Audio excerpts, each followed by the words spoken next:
لەم گوندا هەر گەنجێک ژنێک بێنێ ئەوە شێخ زەید پارچە زەویەکی بە دیاری پێدەبەخشێ. مۆڵێت هۆتیەتێدا دیۆدیش ڕێکەوە سێش هۆت بیتە دێدە سێت هۆتیەتێدا لە بێگەڕێکی هەفتێت مۆت هەندە لە منێ پێخوشە پە مرۆرەک و کۆتێ هەتوێرەش ڕۆ بشم کوت ببینم هەمە سۆمۆنێ دنیای منە. هەو سەرگیری پێکینەوە و چوومە دەف جانۆبی شێخی قطعێکیش دۆ منای شکل بۆ کەسەمە بۆ جەماعەتی کومە قطعە وەرگرتی من خلاص کردی وازێ هۆتیەتێدا و دوێک بینیم تەنانەت خواردن بە مێروستان مێرولەش دەدا.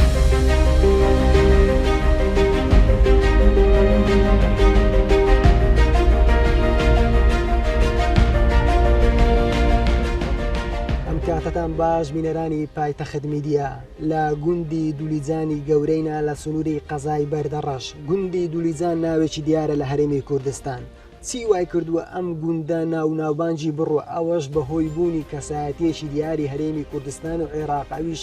شێخ زەید محەممەد فارس ئاغا زێباریە کە ناوێکی دیارە لە کوردستان بەهۆی ئەو میهرەبانیەی کە هەیەی. یەکێک لەو نمونانە ئەوەیە لەم گوندە هەر گەنجێک ژنێک بێنێ ئەوە شێخ زەید پارچە زەویەکی بە دیاری پێدەبەخشێ. میهرەبانیەکەی شێخ زەید فراوانە تەنانەت باڵندەکان و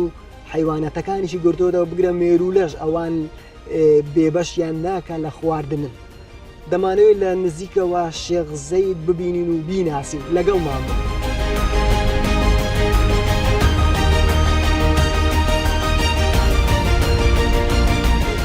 السلام عليكم. الشيخ سلامت باشي وزرك تندرسك واشي سلامت بدانشة دانشة دانشة خيراتو سەر سەریم بێت. شيخ زۆر سپاس دەکەینەوە دەرفەتە مەمنونین. گەڵا بخێر بێن سەر هەردوو چاوە پێم زۆرێ باشم گەڵا بخێر بێن زۆر سوپاس بە هاتنەوە جەنابێن بۆ سەرێمە و سەر چۆبێت دەزانم ناوەکی دیاری لە هەرێمی کوردستان بەڵام دەمانەی بۆ پایتەخت میدیاش خۆت بناسیێنی شێخ زەید چێە؟ بەلە زەید محەممەد فارسم لە گوندێ دلیجان و مەزن سەر بە ناحیە ڕۆبێ قەزا بەردەرەشە. لێرە مەعیشەتان لەسەر چییە؟ لێرە لەم گوندە چی دەکەن؟ زۆربەی کشت و کاڵیە با زۆربەی کشت و کاڵیە نوکەت بکاتێ نوکە ئەم تێدا زۆربەی برنجت کەن چەند بیرەکە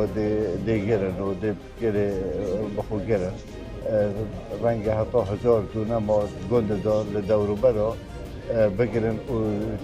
برنجی خودکن و کشت و کالیت ببد گیردایینه زور بش کاریوا برنجه یه دیشی کشت و کالیا دید کن یا شینا دید کن فرماندن ماموستان زور سه کتابخانه اید گنده دا زور ماموستای تیدا کاری پیشمرگه گلکی تیدا کاری یه گشتی زور یه شوله تیدا کن ئەگەر باسێکی دیوەخانمان لەو بکەی بەردەوام دیوەخانەکەتان ئاوا خەڵک دێن؟ ولی ئەو مێژووە دیوەخانەیە بێ ماڵێدا نەت کاتێ مدایەت لە من ئەوە 10 بابەت زڤریتە ساڵە بە بەلگە نامێت عوسمانیایەت هەیەت ساڵە 1600 زڤریتە ساڵە 1632 ئەوە 10 بابە بەر 10 بابە یا مایە یا خۆ ومەش یا هێڵا و کورد سەر بێ کۆرەی ببینیت کێشەکانی خۆی دەینتە ئێرە خەڵک ئەوە 22 ساڵە پتریش 22 ساڵە هیچ کێشەیەک لێرە پێ نەحەسیای مەرک و چوو بیتە نانی بارێ دەستگاه گران بکەین و نانیەت یەت پۆلیسە و ئانیەت دادگەهەیە ئانیەت شێدی هەموو کاریشە لێرە ناو گوندەدا هە لێرە تێنە چارەسەر کرد.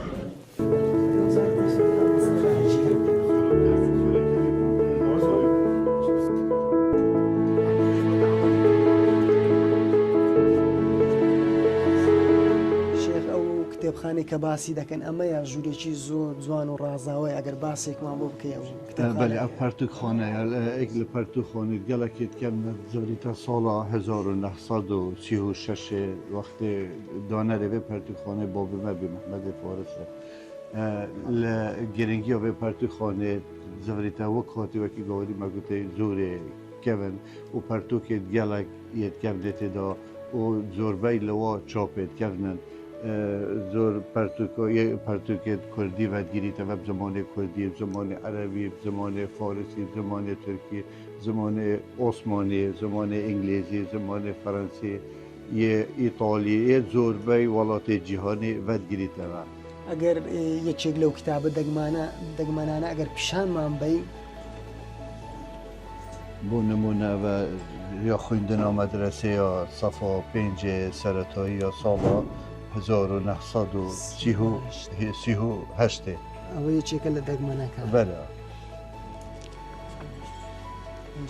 کتابە کۆنەکانە کە لە کتێبخانەکەی شەخزەیدایە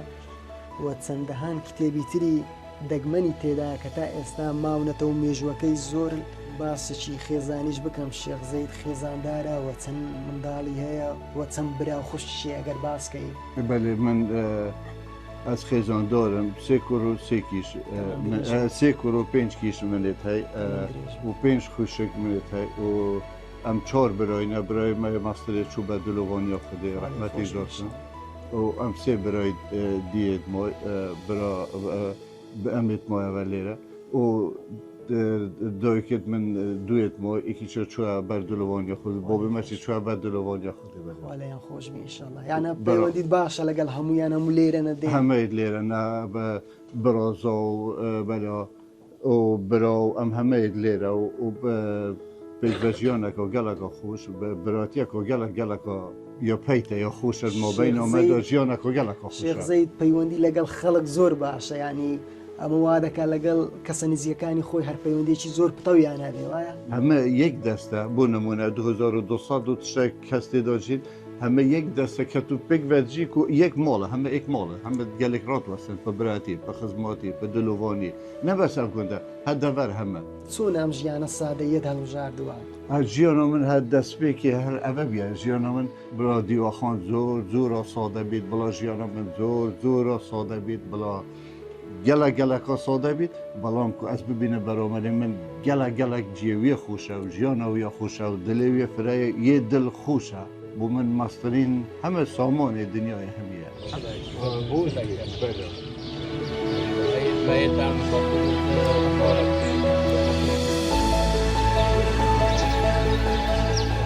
لە ڤیددیۆیەک بینیم تەنانەت خواردن بە مێروستان مێرولەش دەدا ئەو زۆر هەر وەختێک کە دەرکەون لێرە بۆ دەوروبەر ئەبێ نزیکو من وەختی وە خۆرنەوەسیە تۆی بەتە هەر گۆێک و دەرکەفتن دەخۆرنێ بودانێ چەند ڕۆژ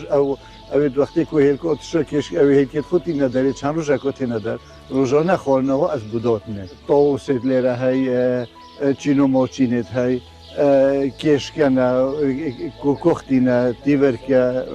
کۆترن هەندێک ڕەشویلەنە هەندێک شێوێت بەلبەلۆنە دەنگ خۆشن و هەمش ئەوەن ئەوێت کۆ یەکیویل تۆسە و بچیتە دراو بچەکەینە ئەو گە نەخۆی دەخت کیویەکەنە شێر دەمانەوێت سەردانی ئەو زەویانە بکەین کە دابش دەکەم بەسەر گەنجان ئەگەر لەگەڵمان بچین دێت خزمەت دابین دێت خزمەتەوە برای خوێن مازن دابن.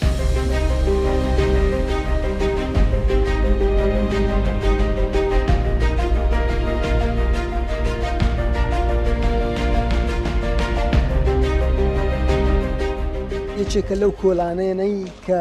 زەوی لێدا بەشکراوە وەکو دەبین ئاوەدانی لێ بەلەوە دەستپێکە و زۆربەر ئەس بێژم ڕەنگە ماڵێک هۆت بیتە تێدا دوو ماڵێت هۆتیە تێدا یا دیش ڕێکەوە سێش هۆت بیتە تێدا سێت هۆتیە تێدا لێ گەڕێکی هەفتێت مۆت ئی ئەویشێت پێوە یەک بۆ کۆرەڕات بنیە درستکن ڕێگە هەتۆ مانگێک دیان دوو مانگێتی ئەبێت توێش بێنە تێدا ماڵە چەند مانگێکی دی هەمە بێنە مانسەر خێراتە سەر چاوێت برێت خبێت سەر هەند چاوە بڕامازنێن هەنگ ماندی بێت ببورن ئەمانەتێ خودێن چەند مانگێکی دیک و زۆربە نانی هەشتێت سەدێ بێنە تێدا ئەوەی دیش سەر ئابوووریەوەت مینیت هەتا خۆنیت خۆ دەرستکەن و هەتا خۆ دەرستکەن و تو زانن کە پیچێک ئابووری بچەک یا بسانۆی نییە یا ماندی بینە اینجا پیچ ئەوەی کاریکاریەک بێت کۆتی وا بۆ زێدەکەی دۆ دڵێ خوددا بشێن ئەرکی خۆڕابن و باژێ بێ خۆڕابن خۆنیت خۆب شێوەکێ جان خوب دەرستی چێ بکەن بۆ تۆ چەند دڵخۆشیە کە هاتوویەتە خانوویەکی گەنجێک کە خانی بۆ خۆی دروست کردووە لەسەر ئەو زەویەی پێت بەخشیوە چەند دڵخۆشی بەم شتانە من وەرە ئەف خۆنیە بۆ نمونە و قۆڵبەکی ئەڵماسیایەدا من دیاری هەندێک لە منێ پێخوشە من وەرە و کۆتێ هەتویرەش ڕۆ بشم کوت ببینم قوة خونيا بينم قطبية تيتا داري شانتا وملا ببدلا كي خوش يتكلم چیتا قطبخانه آنه که مال خود تیتا در چیتا سکشتوکالی آن چیتا قطبخانه آن چیت کاری خوی دید که تیتا در بگرنجی نکو جان یا خوش به من ورا همه سامان دنیای منه. سمرد زیگ دبی زیب که باوی او زوی پی بدریه. مرج هر بوایا مرج و یک بویا زکانت آسانه و لبرجاندی خلقه دستت خوش بید یک بویا کرنا خانیه دو جان ببید شوی که جان بیت پیشا با هر مال تا خوشی یا دویش ها مال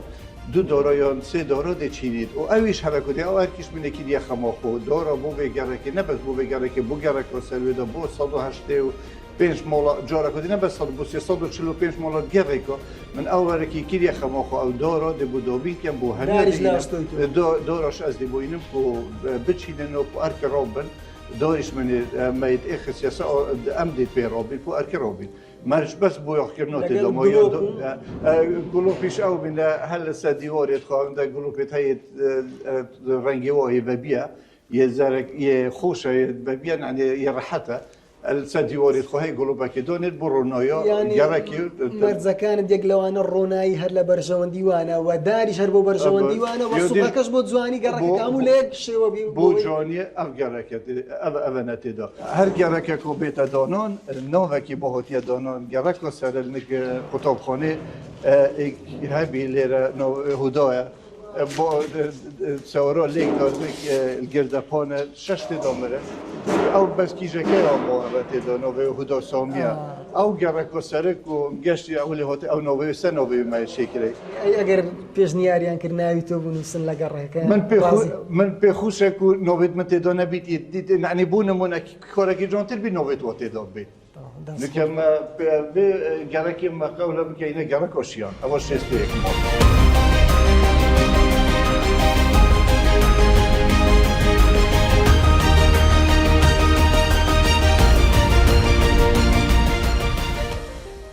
تو یەکێک بووی لەو گەنجانەی سوودمەند بووی لەو زەویانەی کە لەلایەن شێخ زەیدەوە دابەش کرا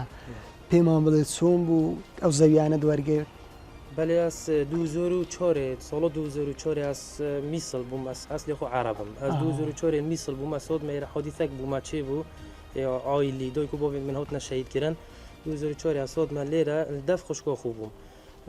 مازن بو معمرین بو 18 سال من هاو سرگیری پیکینو چوم دف جناب شیخی قطعه كش دوم من اي شكل وكاسم الفو جماعتكم قطعه ورقرتي من خلاص كري وازي هوت يتدو اس حاليا الحمد لله قطعه خدا خوني خدا او كري ايجاري دوم تقريبا 3-4 سال كاس ايجاري دوم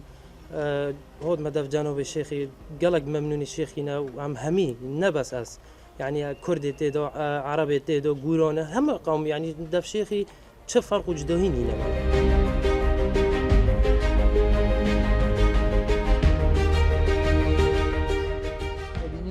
گەڕک بە شێوەیەکی ئەندازیاری دروست کراوە ینی ڕاستی لە هیچ گوندێک ئاوا نەمبینی وە خانە و بەڕێک و پێشی یانە هەم بە شێوەیەکی ئەندازیاری دروست کراوە ئەمە بشێوە ئەندازیاری بەری وەخت و دانێ دێ پارچە زەوی و مازن بوو دانێ چەندێ و دە هەلەکە دێ بشێوەکی هەندەسی دێ نەخشێت و هێنە دانان خودێ چەند ماڵکەمێ هر مالک بید هر یک چکی بکرد چند صد میتره دی بوهیت دانان شوی که اندازیاره دو مفا امر ورگیرن هم کاره و شولا و به جیب جیب بید و چه آریشت دانان مینن و جیب و خوش بدید و حالا کدی هم تو زویج میته و بوداهاتی نبیت برتنگی نکت بگنده در 345 مالا چه آریشت گنده خرید و بگره هیچ آریشک و پارچه زوی منیه که یکی برتنگ بی آن جیب برتنگ ببید آن ببید جدا بید کس مت دانیه چکی بوی هات یادم شوکی اندازیاری بو نمونه ام دانیم بو دهاتیش دانیم هر شوی دانیم شوی اندازیاری دانیم یک خانی زورت تا جیب چی کردن یا دویش با ارتش هم نبیته کو هم برتنگی کو هم دامازن کو دهاتی دو تیت بیت آریشه بومه کو امشین خانی خود زده بکه که ریال برمدام و اول که توی بینه گرمه و گرمه که گلکی جانش آچه زویه که مزنه چاوەڕێ دەکەم بەهۆی باران ئەمساڵ گەرمەشی جوان لێ دەچێت ئینشاءڵڵا دێ بەرەکەت کەویتە لێرە و لە هەموو جیا و لە هەموو دەڤەرەوە دێ بەرەکەت کەویتە دێ ژیان پێ خۆش بێ جێ هەموو ساڵێش مەفۆ لێ تێتە وەرگتن کەشتوکاڵی لێ تێتەکردن شێوەکی گەڵێکی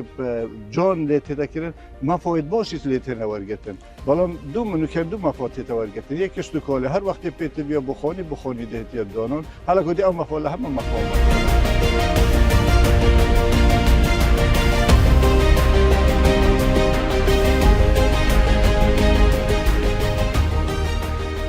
بەڵێ بینەرانی پایتەخت میدیا وەکو بینیتان ئەمڕۆ ڕۆژێکی تەواو لەگەڵ شێخ زەید بوون لە گوندی دولیجانی گەورە لە سنووری قەزای بەردەڕەش میهرەبانیەکەی شێخ زەید سنووری هەموو سنووری کوردستانی تێپەڕاندووە میدیا عەرەبەکان و تورکی و جیهانیەکانیش دێن سەردانی دەکەن بەهۆی ئەو کارە مرۆیانەی کە دەیکا زۆر سوپاس کە لەگەڵمان.